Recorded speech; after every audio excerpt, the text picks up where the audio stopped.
Okay, I'd love to read to you. Here we go. Once upon a time, a puffin bird was born in a country called Ireland. The puffin's parents knew that they should think of a good name for their son, like Eric or William. But they were so proud of being puffins that they decided to call him simply Puffin. One day when he was still small, Puffin decided to try flying for the first time. All puffins learn to fly in the same way. They go to the top of a cliff that is next to the sea, and taking a deep breath, they spread their wings and jump off into the air. As the young puffins glide down toward the sea, they flap their wings as fast as they can. If they're lucky, they fly, and if they can't fly, they end up going swimming instead. Well, young Puffin learned to fly on his very first try.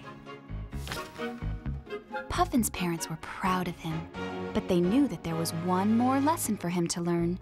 You see, puffins can dive and swim under the water too. Well, it wasn't long before Puffin was diving under the waves with his whole family.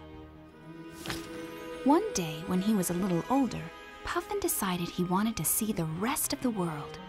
He said goodbye to his mother and father and set off across the great ocean. He didn't know what life had in store for him, but that was okay. Puffin flew over the sea for many weeks.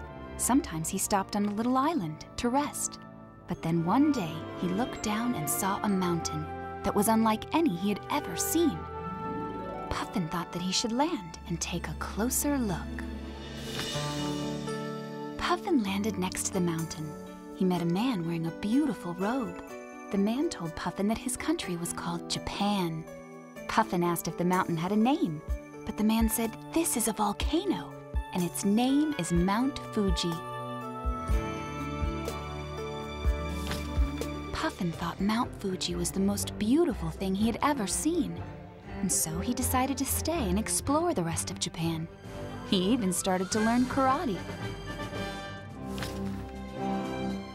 Puffin was so good at karate that he became famous in Japan. Even the emperor asked to meet the clever Irish bird. And so Puffin went to the palace and met the emperor. The emperor gave Puffin a lovely letter of welcome.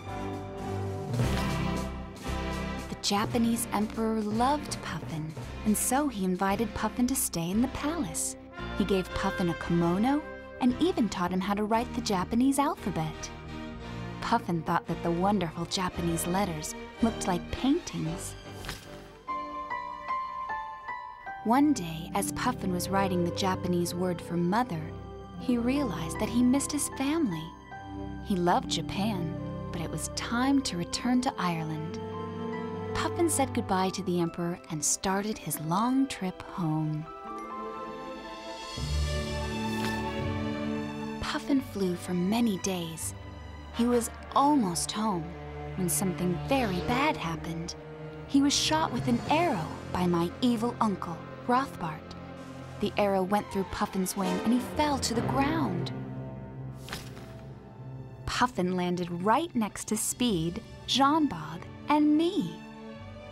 My group of animal friends was growing. I had one friend who was a frog and another who was a turtle. And now we had a very special bird with us. But little did I know just how special Puffin would turn out to be.